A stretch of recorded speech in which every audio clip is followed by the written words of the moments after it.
ஹீரோயினுமே பிரெக்னெண்டா இருக்க விஷயம் தெரிய வருது. அது தெரிஞ்சுக்க அவங்க அப்பாவுமே அவனே இல்லன்னு முடிவாயிடுச்சு. இந்த குழந்தை மட்டும் எதுக்கு அபார்ஷன் பண்ணிடலாம், உனக்கு வேற ஒரு மாப்பிள பாத்து வைக்கிறேன் அப்படின்றத சொல்றாரு.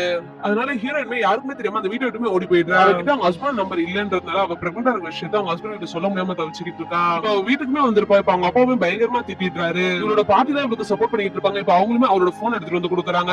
அதுல அவங்க ஹஸ்பண்ட் நிறைய மெசேஜ் பண்ணி வச்சிருக்காரு. சரி ஒரு கால் பண்ணலாம்னு சொல்லிட்டு பாக்குறான். அந்த நேரம் பார்த்து போன் ஸ்விட்ச் ஆஃப் ஆயிடுது. ஹீரோமே அவன் ஒய்ஃபை பார்க்கலாம்னு சொல்லிட்டு வீட்டுக்கே போறான். அங்க பார்த்தா அவங்க மாமாவும் அங்க வந்து எங்க பொண்ணுக்கு நாங்க என்கேஜ்மெண்ட் பண்ணிட்டோம், சும்மா ஒரு டிஸ்டர்ப் பண்ணாத அப்படின்றத சொல்றாரு. ஹீரோயினுமே வேற ஒரு பையன் கிட்ட பேசிட்டு இருக்கத பாக்குற ஹீரோக்குமே ரொம்ப கஷ்டமாயிடுது. உங்களுக்கு அந்த ஜட்மெண்ட் பேப்பருமே வந்துருச்சு, அதுல சைன் பண்ணிட்டு போ அப்படின்னு சொல்லிட்டு அவரும் ஒரு டாக்குமெண்ட் எடுத்து கொடுக்குறாரு. அவனுமே அதுல சைன் பண்ணி கொடுத்துட்டு கிளம்புறான். அந்த நேரம் பார்த்து ஹீரோயினுமே ஹீரோ வந்துட்டு போனதை பார்த்து அவங்க கிட்ட பேசலாம்னு சொல்லி கீழே போறான். அவங்க மாமாமே அங்க வந்து நீ எங்க போற, அவன் தான் உங்க வேணாம்னு சொல்லிட்டு ஜட்மெண்ட் பேப்பர் சைன் பண்ணி கொடுத்துறானே அப்படின்றத சொல்றாரு. அந்த பேப்பர் பாக்குற ஹீரோயினுமே பயங்கரமா கஷ்டமாயிடுது. ஹீரோவும் நடந்த விஷயத்த அவங்க அம்மா கிட்ட சொல்லி பயங்கரமா ஃபீல் பண்றான். அப்ப அவங்க அம்மாவும் அவங்க வீட்டுக்கு கால் பண்ணி பேசலாம்னு சொல்லிட்டு கால் பண்றாங்க. அப்ப அந்த பொண்ணோட மாமா தான் கால் எடுக்கிறான். கால் எடுத்து அவனுமே ராங் நம்பர் சொல்லிட்டு கட் பண்ணிடுறான். ஹீரோமே டெலிவரி டைம்ல குழந்தை இறந்து போறத பத்தி ரிசர்ச் பண்றதுக்காக வெளிநாட்டுக்குமே போயிடுறான். என்னதான் அவங்க ரொம்ப பிஸியா இருந்தாலுமே அவன் ஒய்ஃப்மே ரொம்ப மிஸ் பண்ணிட்டு இருக்கான். ஹீரோமே அவன் பிரெக்னன்சி டைம் தனியாவே ஹேண்டில் பண்ணிட்டு இருக்கா. ஹீரோவும் அவன் வேலையில முடிச்சுட்டு வந்துட்டு இருப்பான். அவன் காரம் வர வேண்டிய ஒரு ஆக்சிடென்ட்மே ஆயிடுது. இவன் ஒர்க் பண்ற ஹாஸ்பிட்டலுக்கே வந்து இவன் ஃபர்ஸ்ட் எய்டுமே பண்ணிட்டு இருக்கான். ஹீரோனுமே பிரசவலியுமே வந்துட்டு இருக்கோம். அதனால அதே ஹாஸ்பிட்டலுக்கு அவளுமே கூட்டு வந்துடுறாங்க. ஒரு எமர்ஜென்சி டெலிவரி கேஸ் வந்திருக்கு, அது நீங்க தான் சார் பாக்கணும், சர்ஜன் வேற யாருமே இல்ல அப்படின்றத சொல்றாங்க.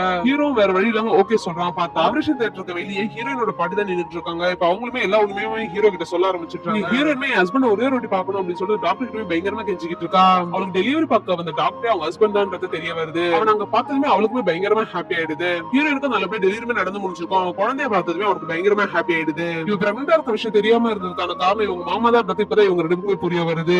லாஸ்ட்ல இவங்க ரெண்டு பேரும் ஒன்னாவும் சேர்ந்துட்டாங்க.